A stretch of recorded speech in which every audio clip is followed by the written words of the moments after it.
Pour terminer, je vous propose qu'on s'intéresse à la qualité. Dans un secteur concurrentiel, la qualité est aujourd'hui au cœur des priorités des producteurs. Et vous allez le voir, il y a des fois un décalage entre l'évaluation de la qualité par le producteur, avec des normes qualité, et finalement l'image du produit par le consommateur qui s'attend à une toute autre dimension de la qualité.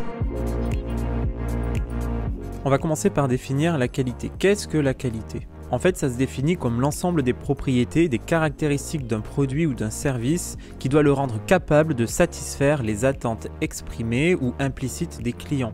Donc par une notion de qualité, il y a une notion de satisfaction client. Il faut savoir qu'il existe deux grands aspects de la qualité. Un aspect objectif et un aspect subjectif. On va justement faire le point ensemble sur ces deux aspects. Pour commencer, l'aspect objectif, il faut savoir qu'il est orienté sur le produit.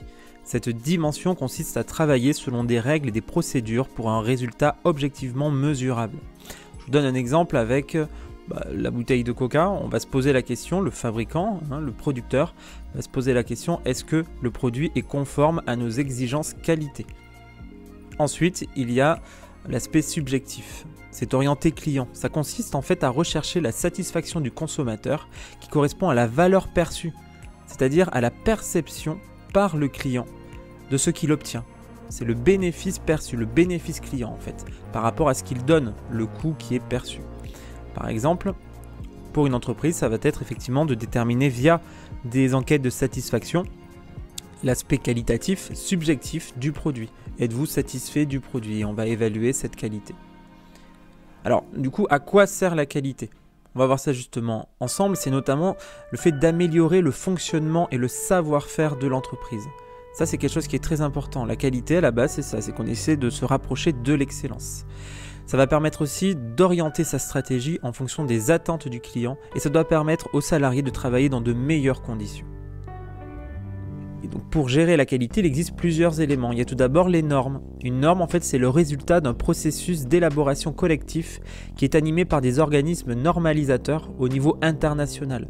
Par exemple, la norme ISO, qui est une norme internationale, ça veut dire International Standard Organization. Il y a une norme européenne, c'est le CEN, le Comité européen de normalisation. Et il y a une norme nationale, l'AFNOR, c'est l'Agence française de normalisation. Vous connaissez plus sous la norme française que vous voyez sur les produits. Il existe également les certifications. Une certification, il faut savoir que c'est un système qui est assuré par l'entreprise et ça permet la reconnaissance, donc par un organisme habilité, de la mise en place d'un système d'assurance qualité portant sur l'organisation du travail et c'est conforme à un référentiel donné. Par exemple, l'ISO 9000. L'ISO 9000, c'est une certification qui est donnée aux entreprises. Et ensuite, il existe les signes. Concernant les signes, il faut savoir que les clients ne peuvent pas forcément évaluer le niveau réel de qualité qui est une notion subjective. Du coup, les entreprises vont utiliser des signes de qualité. Et il existe plusieurs signes, notamment un que vous connaissez, qui est le label rouge. Alors, je vous propose qu'on fasse justement un point sur les signes. Il existe plusieurs sortes de signes. Il y a tout d'abord le label. En fait, c'est une marque collective qui est créée par un organisme public ou parapublic et qui garantit l'origine, les spécificités et le niveau de qualité et de conformité liés à la production d'un produit. Par exemple, le label rouge ou le label AB pour l'agriculture biologique. Ensuite, il existe l'appellation, la dénomination ou l'indication géographique. Ça permet en fait de garantir la provenance géographique du produit. Et un exemple que nous connaissons, c'est par exemple l'AOC, l'appellation d'origine contrôlée. Ensuite, il existe la marque collective officielle et protégée.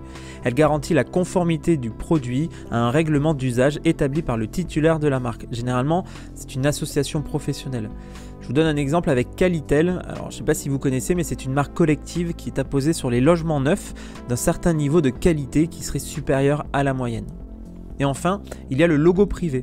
Ce label de qualité est créé par un fabricant ou un distributeur qui relève de sa seule responsabilité.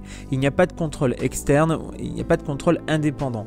Un exemple que vous connaissez tous, c'est le produit de l'année ou on peut avoir aussi les petites étiquettes sélection qualité Auchan sur les produits commercialisés, distribués par Auchan.